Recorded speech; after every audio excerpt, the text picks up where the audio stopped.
আজকে এখানে আমাদেরকে একত্রিত করেছেন কে? সে আল্লাহর প্রতি আপনারা খুশি না বেজার? আরো আসতে বলেন, খুশি না বেজার?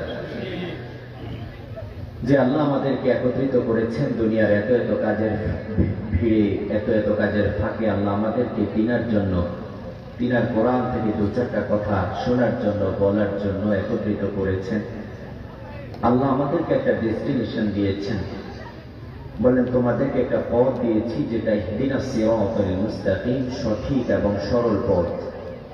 যেই পথে তোমরা গেলে, যেই পথে হাঁটলেই, যেই পথে চললে তোমাদের জন্য আমার পক্ষ থেকে একটা বিনিময় আছে, একটা পুরস্কার আছে, যার নাম হচ্ছে জান্নাত।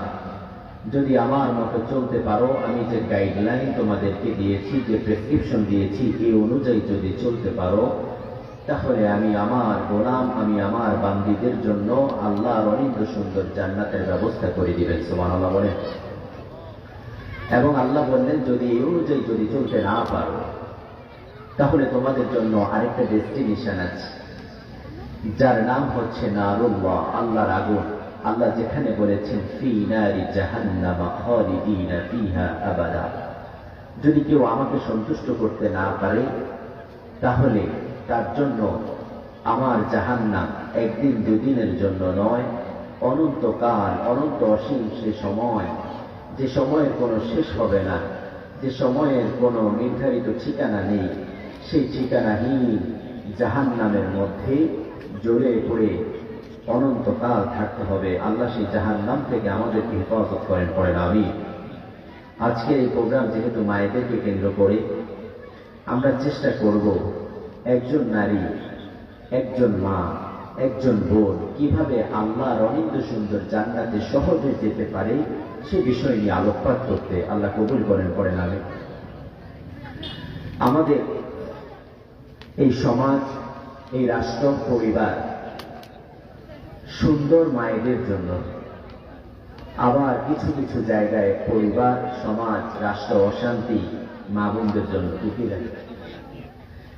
তো যেখানে একজন মা, একজন বোন, একজন নারী যদি সঠিকভাবে চলতে পারে, যার জন্য পরিবার আল্লাহ সুন্দর করে দেন, প্রশান্তির কারণ বানিয়ে দেন, তাদেরকে নিয়ে যেহেতু আয়োজন, আমরা আজকে জানব ইসলাম আমাদের মায়েদেরকে, নারীদেরকে কি অধিকার দিয়েছে। আজকে সারা পৃথিবী জুড়ে মুসলিম নারীদেরকে কিভাবে ঘর থেকে বের করা যায়, শুধুমাত্র নানানভাবে সেই ষড়যন্ত্র আর চক্রান্ত চলছে, ঠিকই না? সেখানে আল্লাহ রাব্বুল আলামিন কোরআনুল কারীম আমাদেরকে দিয়েছেন, সেখানে আল্লাহ সকল কিছু উল্লেখ করে দিয়েছেন। ইসলামে জাহিলি, ইসলাম আসার পূর্বে জাহিলিয়াতের সময় নারীদের অবস্থান কেমন ছিল, ইসলাম এসে কোরআনের কষ্টি পাথর দিয়ে নারীদেরকে আল্লাহ যে সুন্দর অধিকার দিলেন, যে মর্যাদা দিলেন, যে সম্মান দিলেন, সে সম্পর্কে আমরা অবগত না হওয়ার কারণে আজকে আমরা দিন দিন পিছিয়ে যাচ্ছি। ষড়যন্ত্রের ফাঁদে, ষড়যন্ত্রের জালে, চক্রান্তের জালে আমরা দিন দিন নিজেদেরকে গুটিয়ে ফেলছি। আল্লাহ আমাদেরকে সকল ষড়যন্ত্র চক্রান্ত থেকে হেফাজত করেন, পড়েন আমিন। আমার মায়েরা, বোনেরা, আল্লাহ আমাদেরকে চমৎকার একটা গাইডলাইন দিয়েছেন, যার নাম দিয়েছেন কিতাব। কি নাম দিলেন? সবাই বলেন, কি নাম দিলেন? এরপর আল্লাহ বললেন যে কিতাবটা আমি তোমাদের জন্য দিয়েছি, এটার মধ্যে কোনো ভুল, কোনো সন্দেহ, কোনো সংশয় নেই। যালিকাল কিতাব লা রাইবা ফীহি হুদাল লিল মুত্তাকিন। আবার বললেন ভালো এবং মন্দ, হক এবং বাতিল, এবং কোনটা ভেজাল, কোনটা শুদ্ধ, এটা তোমরা জানবে কোরআন দিয়ে, যার নাম আমি দিয়েছি ফুরকান। কি নাম দিলেন? সে আল্লাহ বললেন, গোলাম আমি তোমাদের জন্য চমৎকার একটা কিতাব, চমৎকার একটা কিতাব আমি আমার গোলাম এবং আমি আমার বান্দীদের জন্য দিয়ে দিয়েছি, যার নাম আমি এক নম্বরে দিয়েছি ফুরকান। হক এবং বাতিলের, ভালো এবং মন্দের যাচাই যে কিতাব পড়বে, যেই কষ্টি পাথর দিয়ে তোমরা চেক করবে কোনটা ভালো, কোনটা মন্দ, কোনটা হক, কোনটা বাতিল, কোনটা সত্য আর কোনটা মিথ্যা, সেটা আমরা যাচাই করব কোরআন দিয়ে। আবার আমার রব বলেছে, যেই কিতাব আমি তোমাদের জন্য দিয়েছি, যেই কিতাব আমি আমার বান্দীদের জন্য দিয়েছি, যেই কিতাব আমি আমার গোলামদের জন্য আজ থেকে ১৫০০ বছর পূর্বে দিয়েছি, অসংখ্য অগণিত আজাদ অলৌকিকত্ব দিয়ে আমি আমার সেই কিতাবটা ভরপুর করে দিয়েছি। সুবহানাল্লাহ। এবার রব বললেন, শোনো শোনো, সেই কিতাবের 4টা নাম আমি শ্রেষ্ঠত্ব দিয়েছি। 1 নম্বরে রব বললেন, 1 নম্বরে বললেন যে কিতাব আমি তোমাদের জন্য দিয়েছি এই কিতাবটা সাধারণ কোনো কিতাব নয়।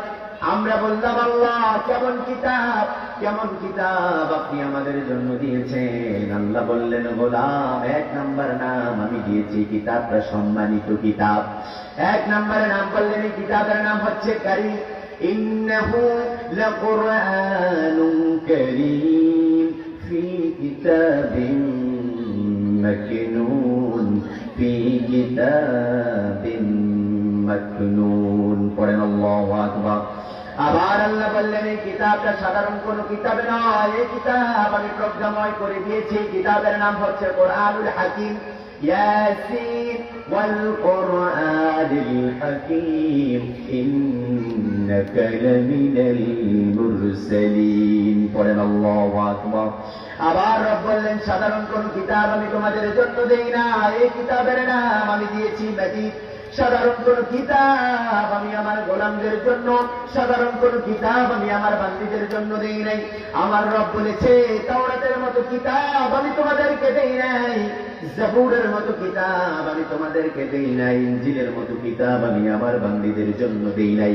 আমার গোলামদের জন্য, আমি আমার বান্দীদের জন্য যেই কিতাবটা দিয়েছি, আমি আমার আযীম সিফাত কিতাবের জন্য ওয়াকফ করে দিয়েছি। আল্লাহু আকবার। وَلَقَدْ آتَيْنَا 7 مِنَ الْمَثَانِي وَالْقُرْآنَ الْعَظِيم। চিৎকার করে পড়ুন আল্লাহু আকবার। আমরা বললাম, আল্লাহ সেই কিতাবের মধ্যে আপনি কি কি আয়াত দিয়েছেন, কি কি দিয়েছেন? আমার রব বলেছে, অসংখ্য অগণিত আয়াত অলৌকিকত্ব দিয়ে আমি সেই কিতাবটা ভরপুর করেছি। আমরা বললাম, আল্লাহ এই কিতাব আপনি কি হিসাবে দিয়েছেন, কি হিসাবে দিয়েছেন? আবার রব বলেছে, এই কিতাবের শুরু থেকে শেষ পর্যন্ত পুরো কিতাবকে আমি ঔষধ বানিয়ে দিয়েছি। আল্লাহু আকবার। সে আল্লাহ বললেন, ওয়ানুনাজ্জিলু মিনাল কুরআন মা হুয়া শিফাء মা হুয়া শিফাء ওয়া রাহমাতুল লিল মুমিনিন। এই কিতাব আমি নাযিল করেছি মা হুয়া শিফা, ঔষধ হিসাবে, সকলের জন্য এটা ঔষধ হিসাবে ঘোষণা দিয়েছেন কে? সে আল্লাহ বললেন, ওয়ানুনাজ্জিলু মিনাল কুরআন, এই কোরআন আমি নাযিল করেছি মা হুয়া শিফা, ঔষধ হিসাবে, ওয়া রাহমাতুল লিল মুমিনিন। আবার রব বললেন, সকলের জন্য ঔষধ, সকলের জন্য আমি এটা সমস্যার সমাধান রূপে দিয়ে দিয়েছি। কিন্তু স্পেশাল একটা শ্রেণীকে আমি এখানে মেনশন করে দিয়েছি, যারা মুমিন হবে। ওয়া রাহমাতুল লিল মুমিনিন, যত মুমিনাত আছে, যত মুমিন আছে, যত মুমিন পুরুষ আছে, যত মুমিন নারী আছে, সকল মুমিন পুরুষ আর নারীদের জন্য আমি এটা রহমত স্বরূপ দিয়ে দিয়েছি। আল্লাহু আকবার। আমরা বললাম, আল্লাহ এই কিতাবটা আপনি আমাদের জন্য সহজ করেছেন কিনা, এই কিতাব আমরা করতে পারবো কিনা? সে আল্লাহ বললেন, গোলাম একটা সার্টিফিকেট আমি তোমাদের জন্য দিয়েছি, এই কিতাব আমি সহজ করেছি। ওয়ালাকাদ ইয়াসসারনাল কুরআন ওয়ালাকাদ ইয়াসসারনাল কুরআন লিযিকরি ফাহাল মিন মুদ্দাকির। কে আছে এই কোরআন পড়বে, এই কিতাবের জিকির করবে, এই কিতাবের তিলাওয়াত করবে, তার জন্য কিতাবের শুরু থেকে শেষ পর্যন্ত আমি সহজ করে দিয়েছি। আল্লাহু আকবার। আবার আমার রব বলল, অসংখ্য গণিত আয়াত দিয়েছি। এই কিতাবের অন্যতম একটা আয়াত হচ্ছে, এই কিতাবটা যে পড়তে চাইবে তার ঈমানটা বৃদ্ধি করে দিবেন কে? সে আল্লাহ বললেন, যে এই কিতাবটা পড়বে, এই কিতাবটা ব্যাখ্যা করবে, তাফসীর করবে, আমার মুমিনদের সামনে, যখন আমার বান্দীদের সামনে এই কোরআনটা তিলাওয়াত করা হয়, এই কিতাবের তাফসীর করা হয়, এই কিতাবের ব্যাখ্যা করা হয়, এই কিতাবের জিকির করা হয়, তাদের ঈমানটা বৃদ্ধি করে দেন কে? ইন্নামাল মুমিনুনা আল্লাযীনা ইযা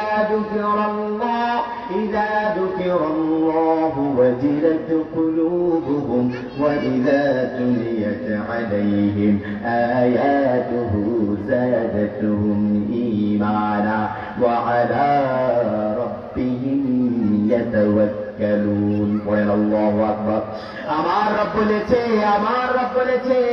ইন্নামাল মুমিনুনা আল্লাযীনা ইযা যুকিরাল্লাহ, যখন আমার মুমিনদের সামনে, আমার বান্দীদের সামনে কোরআনের জিকির করা হয়, কোরআনের তাফসীর করা হয়, কোরআনের ব্যাখ্যাগুলো করা হয়, আবার কোরআনের তিলাওয়াত করা হয়, ওয়াজিলাত কুলুবুহুম, তাদের হৃদয়টা ক্রন্দনরত হয়ে যায়।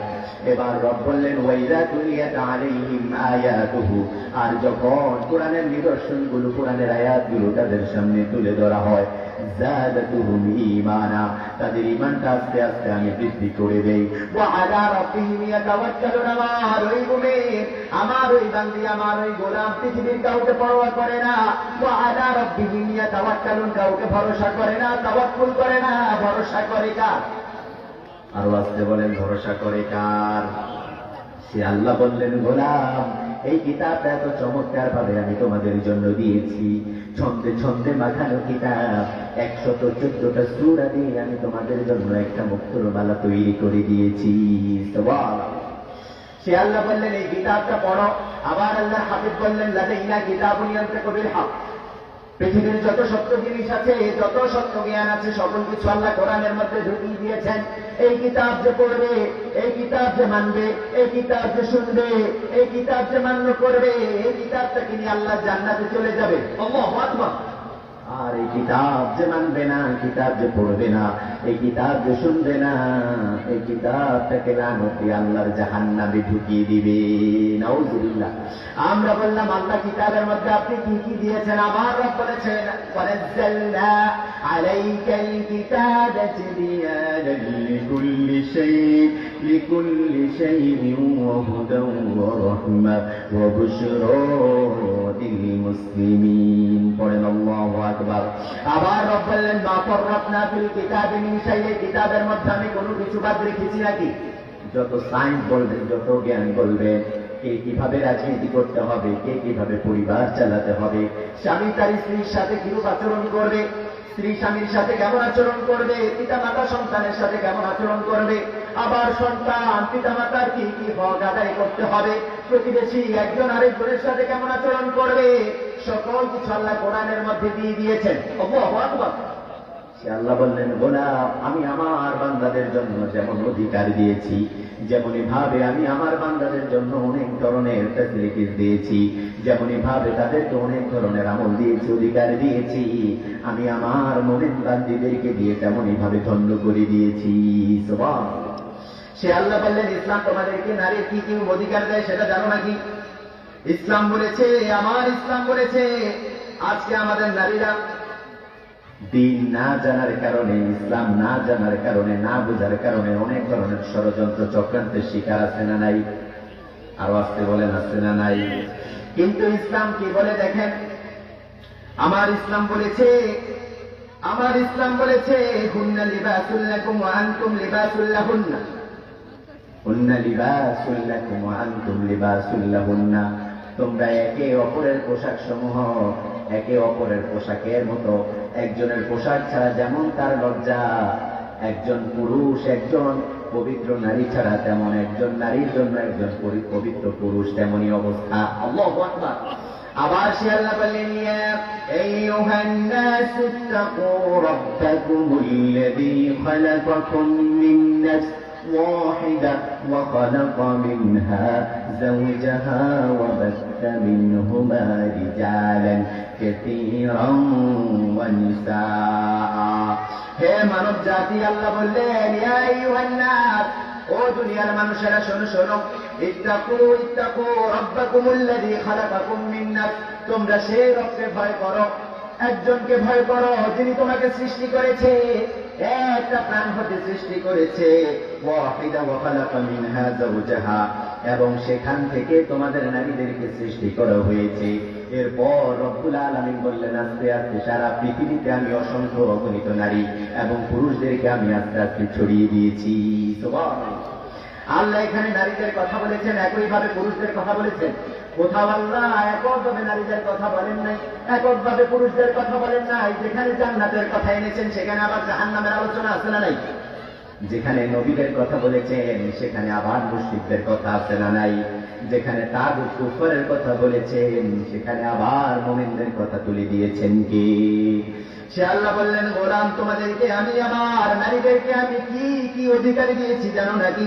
ইসলাম নারীর জন্য দিয়েছে গৌরব, দিয়েছে সম্ভ্রম, দিয়েছে সম্মান, দিয়েছে মর্যাদা। আল্লাহু আকবার। আপনি একটু চিন্তা করেন, ইসলাম নারীকে কত মর্যাদা দিয়েছে, কত সম্মান দিয়েছে। আপনাকে আল্লাহ একজনের অধীনস্থ করে দিয়েছে যারা বিবাহিতা। আপনার স্বামী আছে আপনার প্রশান্তির জন্য, আপনার নিরাপত্তার জন্য, আপনার পোশাক আশাকের জন্য, আবার আপনার রিজিকের জন্য আল্লাহ একজনকে দায়িত্ব দিয়েছে। আল্লাহু আকবার। আপনি চিন্তা করেন, প্রতিদিন সকালবেলা উঠে আপনার রিজিকের জন্য কোনো চিন্তা করতে হয় না। আপনার একবারও চিন্তা করতে হয় না যে আপনি মাঠে যাওয়ার পর আপনার খাবার দাবার আসবে, বরং আপনার চিন্তা হচ্ছে আপনার পুরুষ, আপনার স্বামী, আপনার বাবা, আপনার ভাই যদি রোজগার করে তাহলে আপনার জন্য রিজিকের ব্যবস্থা করবেন কি? আল্লাহু আকবার। সে আল্লাহ বললেন, আমি নারীদেরকে এই জন্য পৃথিবীতে পাঠাই নেই যে তারা মাঠে ঘাটে কাজ করবে, এই জন্য পাঠাই নাই তারা রিক্সা চালাবে, এই জন্য পাঠাই নাই তারা কর্পোরেট জন্য চাকরি বাকরি করবে। তাহলে প্রশ্ন আসতে পারে, হুজুর তাহলে কি আমরা এটা করব না? আমার বোনেরা এবং আমার মায়েদের এক নাম্বার প্রশ্নের জবাব হচ্ছে, আল্লাহ আপনাদেরকে যত মর্যাদা দিয়েছেন ঘরে থাকতে, তত মর্যাদা আল্লাহ বাহিরে নামার জন্য দেন নাই। কথা বুঝতে পারবি না? আপনি ঘরে থাকলে যতটা মর্যাদা আল্লাহ দিয়েছে, আপনি বাহিরে বেরোলে ততটা মর্যাদা, ততটা সম্মান পাবেন। পাবে নাকি? একজন পুরুষ যেই কাজ করতে পারে একজন নারী সেই কাজ করতে পারে? পারে নাকি? পারবে? একজন পুরুষ সে রিক্সা চালাতে পারে, নারীরা পারবে নাকি? তিনাতে তো মর্যাদাই থাকবে না, ঠিকই না? আবার একজন পুরুষ সে ড্রাইভিং করে, আছে না নাই? আবার একজন পুরুষ কর্পোরেট জন্য চাকরি বাকরি করে, বিভিন্ন সরকারি অফিস আদালতে চাকরি করে। তাহলে কি মায়েরা বোনেরা করবে না? হ্যাঁ করবে। যদি পর্দা এবং পরিপূর্ণ নিরাপত্তার ব্যবস্থা আপনার রাষ্ট্র আপনাকে দিতে পারে, যদি আপনার কোনো হুমকি না থাকে, যদি প্রিজিং করার মতো কেউ না থাকে, তাহলে আপনি করতে পারবেন কি পারবেন না? আবার ঘরে বসে অনেক ধরনের কাজ করা যায় কি যায় না? নারীদেরকে বলবো, আপনি এমন কাজ করেন যেটা পুরুষকে আল্লাহ সেই ক্ষমতা দেয়নি। একজন মাকে, একজন নারীকে আল্লাহ হালাল ভাবে মা হওয়ার সক্ষমতা দিয়েছে। আল্লাহু আকবার। এবং এটার মাধ্যমে তাদেরকে আল্লাহ মর্যাদা দিয়েছে। কিন্তু পুরুষ কেউ মা হতে পারবে নাকি? পারবে? কিন্তু একজন পুরুষ, একজন নারী, কেউ যদি বলে, আজকে দেখি অনেক বড় করে হেডলাইন করে যে অমুক নভোচারী প্রথম নারী, এরকম আছে না নাকি? এই নারী এটা করে ফেলছে, ওটা করে ফেলছে, তারপরে এই নারী পাইলট হয়েছে, এরকম নিউজ আছে না নাকি? একজন পুরুষও তো পাইলট হতে পারে, একজন পুরুষও তো কর্পোরেট জোনের অনেক বড় সিইও, এমডি হতে পারে, ডিরেক্টর হতে পারে, কি পারে না? তো একজন নারীও যদি হয় তাহলে তার মর্যাদা রইল কোথায়? আপনি এমন কিছু হন যেটা আল্লাহ শুধুমাত্র এককভাবে আপনাকে দিয়েছে। আল্লাহু আকবার। সেটা হচ্ছে একজন মা সন্তান লালন পালন করবে, তার মর্যাদাটা বাড়িয়ে দিবেন কে? আল্লাহু আকবার। আপনি যত আড়ালে থাকবেন, আপনি হচ্ছে হীরা পাটনা মুক্তোর চেয়ে বেশি দামি। আলগো চেয়ে লুকিয়ে যাদেরকে রাখা হয়, আপনার বাবার কাছে, আপনার ভাইয়ের কাছে যদি অনেক স্বর্ণ লঙ্কা টাকা পয়সা থাকে, তিনারা যেমন এগুলো বাহিরে বের করে করে পুরো গ্রাম জুড়ে এইভাবে দেখায় না, দেখো দেখো আমার কাছে কত টাকা পয়সা, কত স্বর্ণ লঙ্কা, এগুলো যেমনই ভাবে তিনারা দেখায় না, যেমনই ভাবে এগুলো তিনারা আলগোছে লুকিয়ে রাখে সিন্ধুকে, আপনি তার চেয়ে লক্ষ কোটি কোটি গুণ দামি। আপনি কিভাবে বাহিরে বের হবেন? আমি বলছি না আপনাকে ঘরে আবদ্ধ রাখা হয়, আপনি আবদ্ধ কেন থাকবেন? আপনাকে তো আলগোছে সম্মানের সাথে, মর্যাদার সাথে ঘরে লুকিয়ে রাখা হবে, ঠিকই না? কারণ আপনি অনেক দামি, আপনি অনেক মর্যাদা সম্পন্ন। আল্লাহু আকবার। ইসলামে নারীর অধিকার দিয়েছে, দেখেন কেমন ভাবে দিয়েছে। কারো অধিকার প্রদানের জন্য অর্থের ব্যবস্থা করা হয়েছে। আবার যাদেরকে যা যতটুকুন পাওনা আছে তাদেরকে ততটুকুন পাওনা বুঝিয়ে দেওয়ার জন্য বলেছেন কে? ইসলাম। পূর্বের অবস্থা যদি একটু দেখি, আজকে আপনাদের অবস্থাটা একটু আপনারা নির্বাচন করেন, কেমন আছেন আপনারা? মায়েদেরকে অনেক ধরনের প্রলোভন দেখায় কি দেখায় না? যেই সরকারি আসুক, নারীদের জন্য আমরা এটা করবো ওটা করবো, স্পেশালি বলে কি বলে না? বলে কি না?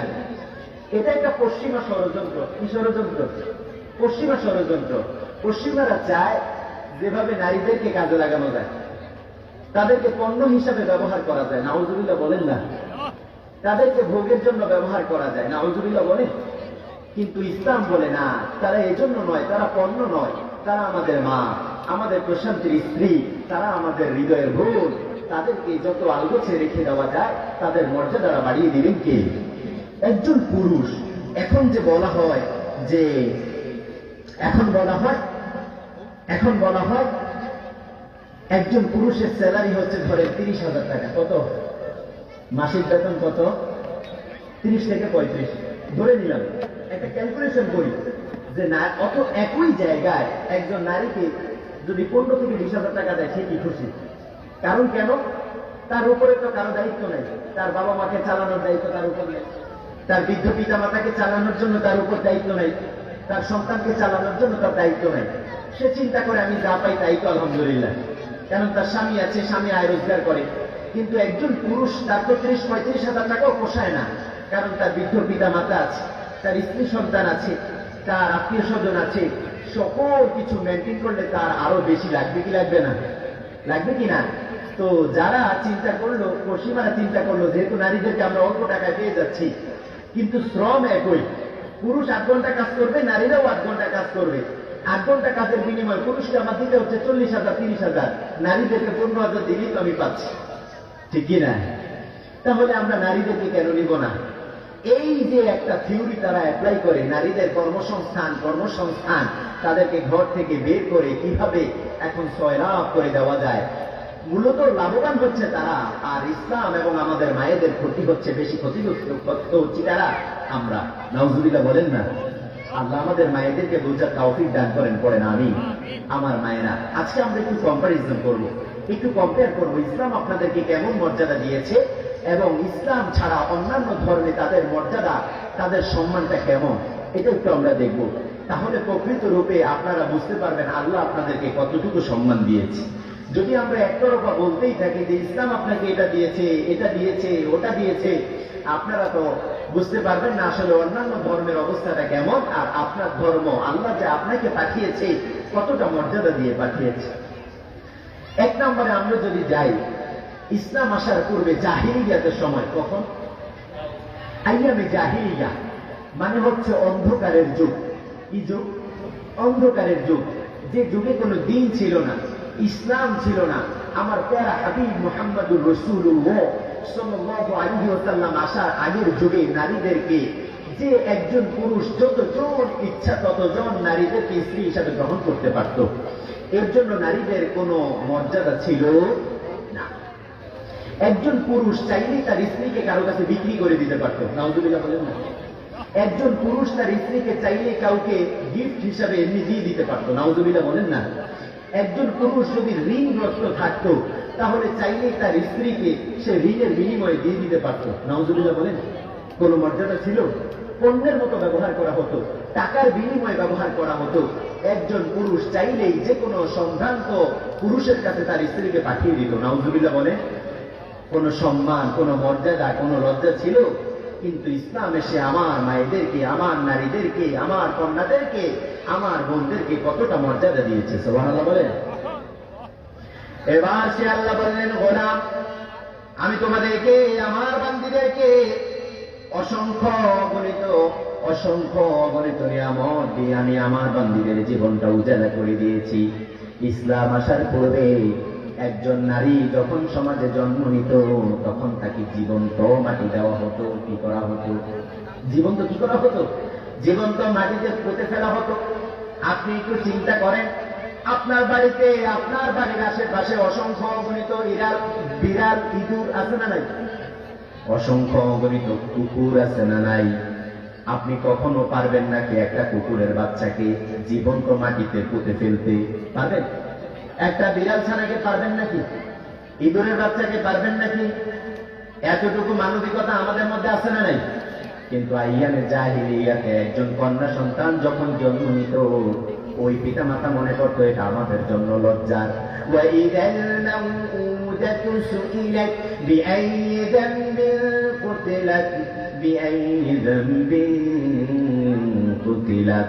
সেই দিন ওই কন্যাদেরকে আল্লাহ রাব্বুল আলামিন জিজ্ঞাসা করবে, কে এমন কাজ তুমি করেছো? কেন তোমাকে জীবন্ত হত্যা করা হয়েছে? কেন তোমাকে জীবন্ত, তোমাকে মাটির মধ্যে পুঁতে ফেলা হয়েছে? কেন তোমাকে জীবন্ত কবরস্থ করা হয়েছে? কারা করেছে তাদেরকে আজকে নিয়ে আসো। নাউজুবিল্লাহ বলেন? সে আইয়ামে জাহিলিয়াতের সময় যখন কন্যাদেরকে লজ্জার কারণ মনে করত, আমার ইসলাম এসে বলেছে, আল্লাহর হাবিব বললেন, কেউ যদি দুইটা সন্তান কন্যা সন্তান জন্ম দেয়, আল্লাহ রাব্বুল আলামিন তাকে দুইটা জান্নাতের মালিক বানিয়ে দেয়। যেখানে অন্যান্য ধর্ম মনে করে নারী মানে হচ্ছে অসৎ, নাউজুবিল্লাহ বলেন, নারী মানে হচ্ছে নরক, নারী মানে হচ্ছে পৃথিবীর সকল প্রলোভনের একটা কারণ, নাউজুবিল্লাহ বলেন, সেখানে ইসলাম বলেছে তোমার যদি কন্যা সন্তান হয়, ঠিকঠাক মতো যদি তাকে লালন পালন করে পাত্রস্থ করতে পারো, এর বিনিময়ে আল্লাহ তোমাকে আল্লাহর সুন্দর জান্নাতটা দিয়ে দিবে। সুবহানাল্লাহ। কিন্তু কোন পুরুষের বেলায় এই কথা বলা হয় নাই, একবারও বলা হয় নাই তোমার যদি একটা পুত্র সন্তান হয়, তোমার যদি দুইটা পুত্র সন্তান হয়, এর বিনিময়ে তোমরা জান্নাত পাবে, বলা হয়, বলা হয়েছে নাকি? কিন্তু কন্যার ব্যাপারে বলা হয়েছে যদি দুইজন কন্যা সন্তান আসে, তাহলে দুইজনের বিনিময়ে আল্লাহ দুইটা কন্যা সন্তানের বিনিময়ে দুইটা জান্নাত তোমাকে দিবে। এবার সাহাবী আফসোস করে বলল, আরে আমি যদি একজনের ব্যাপারও জিজ্ঞাসা করতাম, তাহলে আল্লাহ হাবিব তো আমাকে একজনের ব্যাপারও সেই খোঁজ সংবাদ শোনাতেন। আল্লাহু আকবার। এবার ইসলাম বলেছে, শোনো, তোমাদেরকে আমি কত মর্যাদা দিয়েছি, কত সম্পদ দিয়েছি, কত মর্যাদা দিয়েছি। বিভিন্ন ধরনের মধ্যে সভ্যতার মধ্যে দেখেন নারীদের অবস্থানটা কেমন দিয়েছে। হিন্দুদের মধ্যে দেখবেন, আপনারা একটু খোঁজ খবর নেন, হিন্দুদের মধ্যে একটা প্রথা ছিল সতীদাহ প্রথা। কি প্রথা? নারীদের অবস্থা হিন্দুদের কাছে কেমন ছিল দেখেন। সতীদাহ প্রথা কি প্রথা? কোন পুরুষ কোন নারীর যদি স্বামী মারা যায়, কোন নারীর স্বামী যদি মারা যায়, তাহলে ওই নারীকে জীবন্ত পুড়ে ফেলানো হতো। নাউজুবিল্লাহ বলেন না? নাউজুবিল্লাহ। চিন্তা করা যায় হিন্দুদের ধর্মে এটা কিছুদিন আগেও কি ছিল, কিছুদিন আগেও ছিল, তারা তাদের নারীদেরকে কোন পুরুষ তাদের স্বামী মারা গিয়েছে, ওই নারীর আর কোনো মূল্য নাই, স্বামীর সাথে একইভাবে একই চিতায় পড়িয়ে ফেলা হতো। নাউজুবিল্লাহ।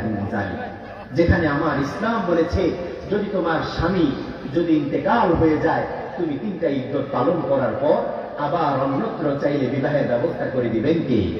আল্লাহু আকবার, আল্লাহু আকবার। আল্লাহ সেই ব্যবস্থা করে দিয়েছে যে তোমার স্বামী চলে গিয়েছে, তোমার এখন আর গার্ডিয়ান নাই, তোমার রিজিকের ব্যবস্থার জন্য, তোমাকে প্রোটেক্ট করার জন্য, তোমার নিরাপত্তার জন্য, তোমার প্রশান্তির জন্য, তোমার পোশাক আশাক, তোমার যাবতীয় সকল ভরণ পোষণের জন্য তুমি চাইলে যে কোনো একজন দিনদার নেককার একজন স্বামী তুমি গ্রহণ করতে পারবে। সুবহানাল্লাহ বলে।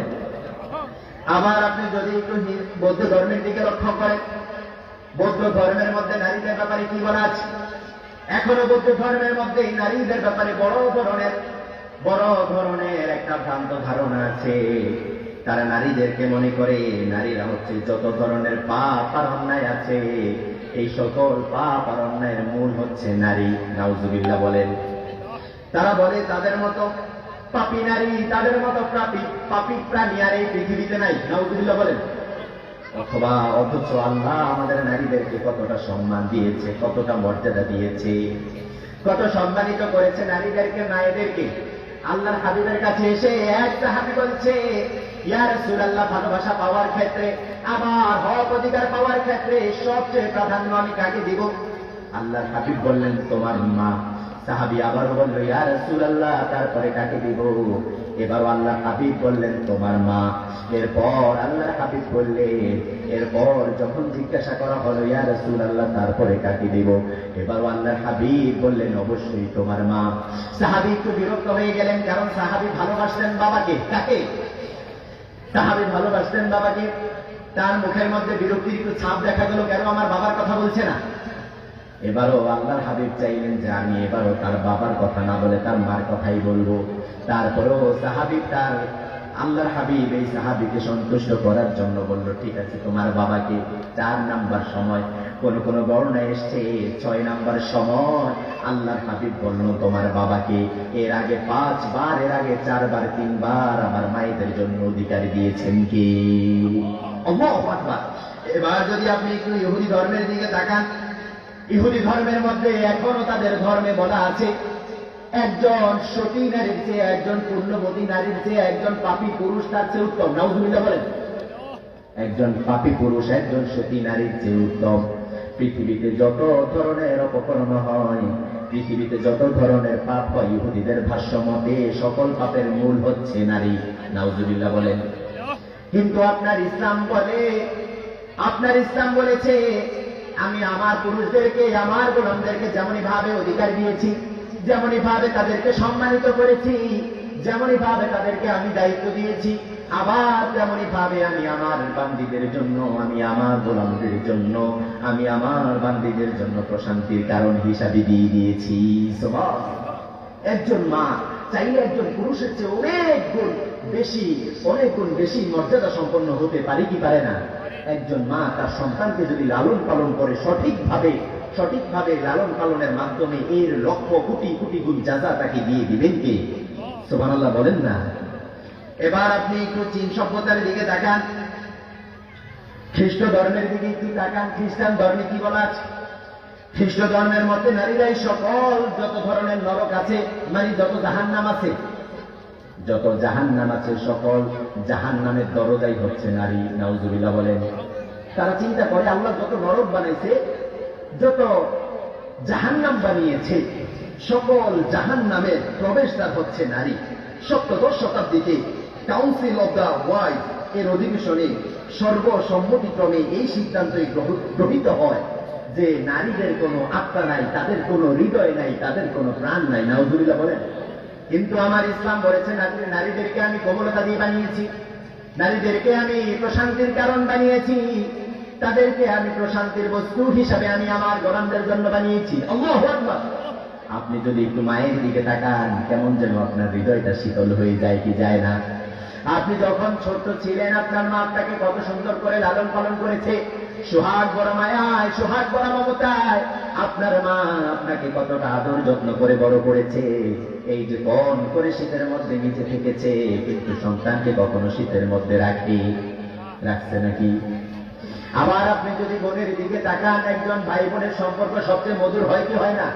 আল্লাহু আকবার।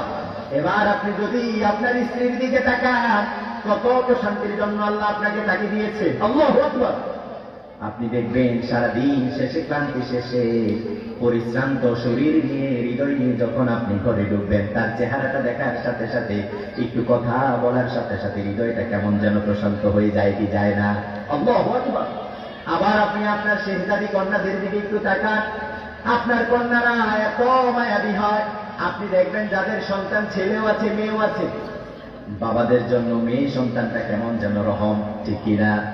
কেমন যেন রহম। আল্লাহু আকবার, আল্লাহু আকবার। যেমন দেখেন, যদি আপনার ছেলে আপনাকে একবার বাবা ডাকে, 10 বার বাবা ডাকে, আপনার হৃদয়টা যতটা শীতল হবে, আপনার কন্যা যদি আপনার দিকে একবার তাকায়, তারপরেও মনে হচ্ছে লক্ষ কোটি কোটি গুণ বেশি শীতল হয়ে যাবে।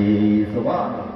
নারীদেরকে আল্লাহ এমনই ভাবে তৈরি করে দিয়েছে যে তোমাদের হৃদয়টা আমি প্রশান্ত করার জন্য, তাদেরকে পবিত্র করে আমি তোমাদের জন্য পাঠালাম। সুবহানাল্লাহ বলেন না।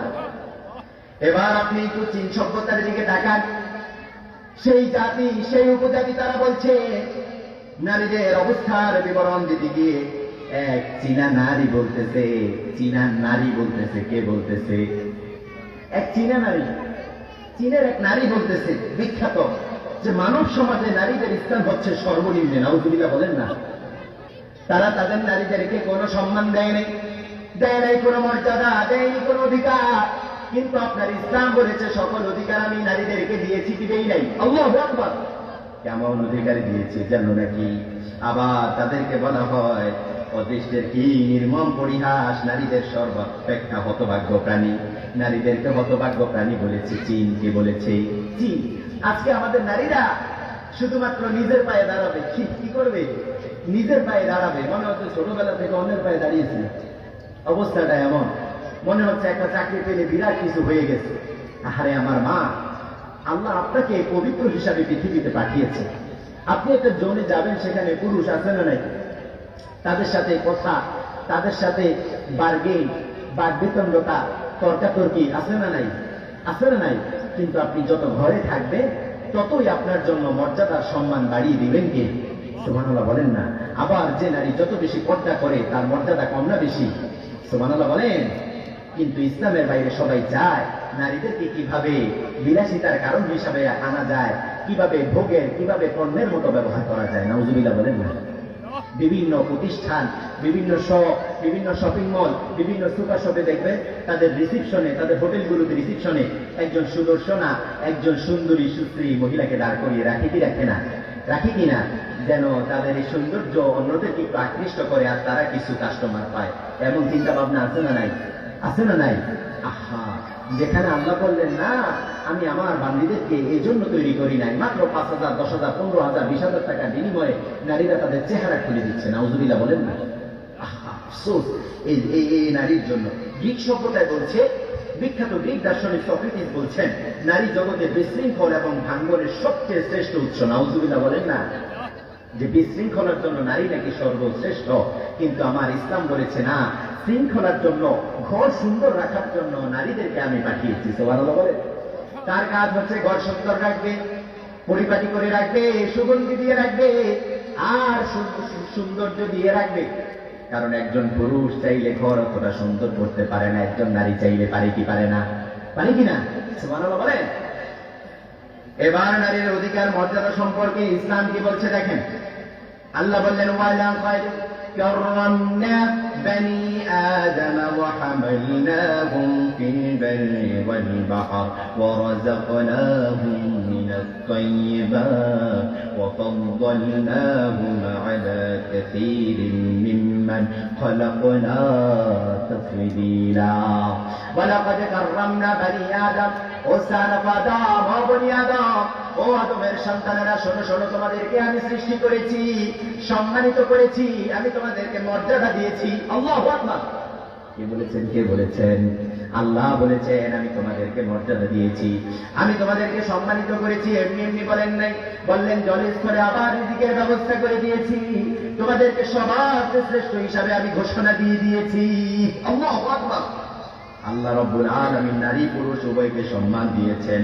পুরুষের থেকে নারীকে ভিন্ন ভিন্ন ভাবে দেখেননি, বরং যুগ যুগ ভাবে নারীদেরকে যেভাবে অবহেলা করা হয়েছে, নারী অপেক্ষা পুরুষকে যেভাবে মর্যাদা দেওয়া হয়েছে, ইসলাম এসে সাথে সাথে নারীদেরকে সমানভাবে মর্যাদা দিয়ে দিয়েছে। সুবহানাল্লাহ। আজকে নারীরা বলে আমাদের সমান অধিকার চাই, কি বলে? এমন আছে না নাই? সমান অধিকার চাই। আমাদের মায়েরাও ভুল বুঝে এই চিন্তা করে যে আমরাও কি চাই? সমান অধিকার নয় আমার বোনেরা, সমান অধিকার নয় আমার মায়েরা, বলবেন ন্যায্য অধিকার। কি অধিকার?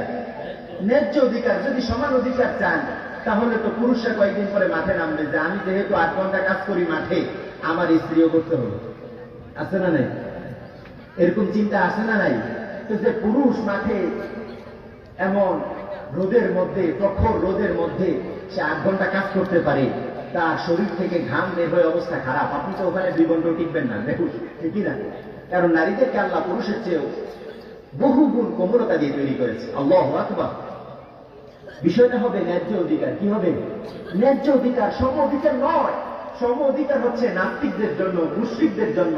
তারা চায় তারা যতটা লজ্জাহীনতায় যেভাবে বাহিরে বের হতে পারে, আমাদের মুসলিম মা বোনদেরকেও যেন এইভাবে খোলামেলা বাহিরে বের করা যায়। নাউজুবিল্লাহ বলেন না? আহা, আফসোস। বিষয়টা এমন, কেউ একটা কিছু খেয়ে পস্তাইছে, একটু কষ্ট পাইছে, এখন সে চিন্তা করে আমি যেহেতু এই বিষয়ে কষ্ট পাইছি সবাই এই কষ্ট দিব। এখন সবাইকে বলতেছে আরে কি মধু, তোমরা তো খাও নাই। তো প্রত্যেককে এভাবে খাওয়াইতেছে আর প্রত্যেককে শিক্ষা দিচ্ছে। কথা বুঝতে পারছেন কিনা? এখন নাস্তিক নারীদের অবস্থা, আমাদের দেশে যে সকল বাম নারীরা আছে, শাহবাগী নারীরা আছে, তারা সারাক্ষণ দেখবেন নারী অধিকার নিয়ে কথা বলে, কিন্তু যখন কোনো নারী শিশু ধর্ষিতা হয় তারা এই বিষয় নিয়ে কোনো কথা বলে। কোন নারীর যেখানে অধিকার নাই তখন তারা এই বিষয় নিয়ে কথা বলে না। কিন্তু যখনই দেখবি ইসলামের পর্দার বিধান, যখনই দেখবি ইসলামের কোন মহান বিধান, তখনই বলবে ইসলাম নারীদেরকে কি করছে? আটকিয়ে রাখছে। এমন ভ্রান্ত ধারণা, এমন ভ্রান্ত মতবাদ নারীদের মধ্যে আছে না নাই? আমার মা বোনদেরকে বলবো, সবিনয় বলে যাচ্ছি মায়েরা, বোনেরা, তাদের কোনো ফাঁদে, তাদের কোনো জালে আপনারা যেন আপনাদের পা না দেন। আল্লাহ আমাদের মা বোনদেরকে হেফাজত করেন, পড়েন আমিন।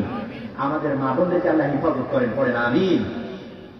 এবার আল্লাহ বললেন নারীদেরকে আমি বিবাহের মতো চমৎকার একটা অধিকার দিয়েছি। কি দিয়েছে? নারীদেরকে বিবাহের একটা চমৎকার অধিকার দিয়েছে। নারীদেরকে যে যেভাবে ইচ্ছা সেভাবে চাইলেই নিতে পারবে না, গ্রহণ করতে পারবে না। আল্লাহ বললেন, পুরুষদেরকে বললেন নারীদেরকে মর্যাদা দিয়ে, তাদেরকে দেনমোহর দিয়ে তারপরে তাদেরকে গ্রহণ করতে হবে। সুবহানাল্লাহ বলেন না? সে আল্লাহ বলেন ফানকিহু মা তাবা লাকুম মিনান নিসাই মাসনা ওয়া সুলাস মাসনা ওয়া সুলাস ওয়া রুবা فإن خفتم ألا تعدلوا فواحدة أو ما ملكتم أيمانكم ذلك أدنى ألا تعولوا قولنا الله أكبر আমার রব বলেছে পুরুষদেরকে বলছে তোমরা বিবাহ করো তোমাদের অধীনস্থ নারীদেরকে যাদেরকে তোমাদের পছন্দ হয় তাদেরকে বিয়ে করো তাদেরকে তোমরা বিয়ে করো যদি কারো সামর্থ্য থাকে 2টা বিয়ে করো কারো যদি সামর্থ্য থাকে 3টে অথবা 4টে বিয়ে করো কিন্তু আল্লাহ রাব্বুল আলামিন এখানে উৎসাহ দেন নাই আল্লাহ বোঝাতে চাইলেন যদি প্রয়োজন হয় আর যদি সামর্থ্য থাকে তাহলে করো কিন্তু আল্লাহ রাব্বুল আলামিন এটা বলার সাথে সাথে আবার বলেছেন ফাইন খিফতুম আল্লাহ তাআদিলু আর যদি তোমরা চিন্তা করো যে তোমরা ইনসাফ করতে পারবে না তোমরা তাদের সমানভাবে অধিকার দিতে পারবে না তোমরা যদি ধন সম্পদের ক্ষেত্রে তাদেরকে যতটুকু সার্ভিস দেওয়া যতটুকু প্রোভাইড করা দরকার ততটুকু যদি না দিতে পারো তাহলে তোমরা ফাওয়াহিদাতান বিয়ে করবে কয়টা একটা আল্লাহ প্রথমে সুসংবাদ দিয়েছে 2 3 অথবা 4 কিন্তু এটা বলার পর আল্লাহ আবার বলেছে খবরদার যদি তোমাদের মনে হয় তোমরা ইনসাফ করতে পারবে না মানুষ ফিতরতগত দিক থেকে তো এদিক সেদিক হওয়ার সম্ভাবনা কম না বেশি এজন্য আল্লাহ বললেন তোমার আল্লাহকে ভয় করো তোমরা আল্লাহকে ভয় করো চিন্তা যদি করো যে 2 3টা বিয়ে করবে কিন্তু একজনকে দিচ্ছ ইচ্ছে মতো মন যত চায় তাকে সময় দিচ্ছ তাকে পোশাক আশাক দিচ্ছ তার নিরাপত্তা দিচ্ছ আবার আগের জনকে খোঁজখবর নেও না খবরদার এটা করা যাবে না আল্লাহ নিষেধ করে দিয়েছে যদি তোমার বৈশিষ্ট্য তোমার চরিত্র যদি এমন হয় তাহলে তুমি বিয়ে করবে কয়টা একটা ফাইন খিফতুম আল্লাহ তাআদিলু ফাওয়াহিদাতান أو ما ملكت أيمانكم ذلك أدنى ألا تعولوا তোমরা আল্লাহকে ভয় করো এবং একটা বিয়ে করো কারণ একটাই তোমাদের জন্য যথেষ্ট করে দিবেন কে আল্লাহু আকবার অনেক নারীরা এরকম 2 বিয়ে 3 বিয়ে 4 বিয়ের কথা শুনলে নিজেদের মধ্যে কি আছে না নাই একটু নিজেদের মধ্যে আমার মা বোনদেরকে আমি বলবো বিধানটা আল্লাহ এই বিধানটা আল্লাহ দিয়েছেন এটাও আপনাদের জন্য একটা পরীক্ষা এটাও কি পরীক্ষা তবে হ্যাঁ আপনি আপনার স্বামীর সামনে আপনি আপনার স্বামীর সাথে ততটাই প্রশান্তির কারণ হয়ে যান যেন তারা দ্বিতীয় দরকার না হয় নাকি মায়েরা এখন রাগ করবে মায়েরা বোনেরা এখন কি করবে যে হুজুর সকল কিছু তো ঠিক ছিল আবার এদিকে ঢুকবেন কি করতে নাকি আল্লাহ আমাদের মায়েদেরকে বোঝার তৌফিক দান করেন পড়েন আমিন এই আয়াতের দ্বারা আমি পুরুষদেরকে উদ্বুদ্ধ করতেছি না বরং আমি এটাই বারবার বলছি যে পুরুষেরা এখন যে সমাজ এখন যে আমাদের রাষ্ট্র এখন পুরুষদের যে চরিত্র অধিকাংশরাই ইনসাফ করতে পারে না বহু আছে আমাদের দেখা বহু আছে অনেক নারীরা বলে হুজুর উনি দ্বিতীয় বিয়ে করেছে এখন আর আমাদের খোঁজ খবর নেয় না এমন সংখ্যা কম না বেশি তাহলে আমি আমার ভাইদেরকে বাবাদেরকে বলবো তাহলে আপনারা স্ত্রী একজনই গ্রহণ করবেন তার প্রতি যতটুকু সম্ভব আপনি হক রক্ষা করার চেষ্টা করবেন দ্বিতীয় বিয়ে করলে যদি আপনার প্রবণতা এমন থাকে যে আপনি ইনসাফ করতে পারবেন না তাহলে আপনার জন্য দ্বিতীয় বিয়ে করা জায়েজ হবে না আল্লাহ আমাদেরকে হেফাজত করেন পড়েন আমি এবার ইসলাম বিভিন্ন ক্ষেত্রে নারীদের যে অধিকার দিয়েছে তার মধ্যে 1 নাম্বার হচ্ছে নারীদেরকে বিবাহের মর্যাদা দিয়েছে 2 নাম্বার খুব ইম্পর্টেন্ট বাবারা ভাইয়েরা শুনে রাখেন আমরা নারীদেরকে স্বামী নির্বাচনের ক্ষেত্রে স্বামী পছন্দ করার ক্ষেত্রে তাদেরকে অধিকার দিয়েছে সুবহানাল্লাহ বলেন না কন্যাদেরকে আপনি চাইলে একজনকে চাপিয়ে দিতে পারবেন না কন্যাদেরকে প্রেসারাইজ করতে পারবেন না ইসলাম এটা দেয় নাই তার মানে এই নয় যে কন্যারাও আবার কি করবে নিজের মতো করে নিজে একজন পছন্দ করে চলে যাবে বিষয়টা এমন না নারীদেরকে কন্যাদেরকে বাবারা ভাইয়েরা বুঝাবে এই ছেলে তোমার জন্য এই যোগ্যতা সম্পন্ন যদি তাকে দেখে যদি তোমার পছন্দ হয় তার যোগ্যতা যদি তোমার পছন্দ হয় তাহলে তুমি স্বামী হিসাবে গ্রহণ করতে পারো সে যদি বলে না আমার পছন্দ হচ্ছে না তাহলে আপনি প্রেসারাইজ করতে পারবে নাকি ইসলাম এই অধিকার দেয় নাই ইসলাম নারীদেরকে এখানে অগ্রাধিকার দিয়েছে সুবহানাল্লাহ বলেন না আল্লাহ চাইলে এটা নারীদের উপর চাপিয়ে দিতে পারতেন যে না নারীরা কোনো কিছু বলতে পারবে না স্বামীরা বাবারা তাদের মাহরাম যেখানে বলে সেখানে বিয়ে করতে হবে কিন্তু আল্লাহ বললেন না আমি আমার বান্দীদের প্রতি এই জুলুম করব সুবহানাল্লাহি বিহামদিহি সেজন্য আমার বোনদেরকে আমার মায়েদেরকে বলবো স্বামী নির্বাচনের ক্ষেত্রে আল্লাহর উপর তাওয়াক্কুল করে দিনদারিতা এবং যার হালাল উপার্জন এমন একজনকে চুজ করবেন। টাকা আছে লক্ষ লক্ষ, কিন্তু উপার্জন হালাল না, এমন আছে না নাই? শুধু টাকা দেখে পাগল হয়ে যাবেন না, চরিত্রটাও দেখবেন, তার চরিত্রটা কেমন, সে সালাত আদায় করে কিনা, ভালো মানুষ কিনা, এই জিনিসগুলো একটু চিন্তা ভাবনা করে তারপরে সিদ্ধান্ত নেবেন। টাকা দেখে যে তারপরে টাকার মধ্যে পড়ে থাকবেন, প্রশান্তি নাই, অশান্তি আর অশান্তি আছে না নাই? আছে না নাই? বহু আছে। আল্লাহ আমাদের মা বোনদেরকে বোঝার তৌফিক দান করেন, পড়েন আমিন। আবু হুরায়রা রাদিয়াল্লাহু আনহু বলছে, স্বামীহীনা নারী বিবাহ তার অনুমতি ব্যতীত দেওয়া যাবে না। মানে কোন কুমারী নারীকে, কুমারী মেয়েকে যার বিয়ে আগে হয়নি, তালাকপ্রাপ্তা না, ডিভোর্সি না, কথা বোঝা যাচ্ছে কিনা, এমন ব্যক্তিকে অথবা বিধবা না, এমন নারীকে তার অনুমতি ছাড়া বিয়ে দেওয়া যাবে। কথা বুঝতে পেরেছেন তো? তার মানে যাদের কন্যা সন্তান আছে, পাত্র সম্পর্কে আগে ব্যাপক বিস্তর বলে তার ছবি দেখিয়ে, প্রয়োজনে সরাসরি দেখিয়ে বলবেন যে তাকে তোমার পছন্দ হয় কিনা। যাকে নিয়ে সারা জীবন থাকবে তাকে পছন্দ হওয়ার দরকার আছে না নাই? আছে না নাই? আছে। সামান্য একটা ফোন কিনতে গেলে এটা কনফিগারেশন চেক করে, এটা র্যাম রোম কতটুকু, স্টোরেজ কতটুকু, এটা আমার জন্য ঠিকঠাক হবে কিনা, এটার আউটলুক কেমন, কত কিছু চিন্তা করে। বাজার থেকে একটা পোশাক কিনতে গেলে চিন্তা করে এটা ফ্যাব্রিকটা আমার গায়ের জন্য আরামদায়ক হবে কিনা, এটা দেখতে সুন্দর কিনা, পরলে আমাকে ভালো দেখা যাবে কিনা, এত কিছু চিন্তা করে, যেটা 2-4-1 বছর পরে এটা নষ্ট হয়ে যাবে। কিন্তু যে স্বামীকে নিয়ে শুধুমাত্র দুনিয়ায় নয়, দুনিয়ার জীবন শেষ করে পরকালও জান্নাতে একসাথে থাকতে হবে, তাকে পছন্দ ঠিকঠাক ভাবে করার দরকার আছে না নেই?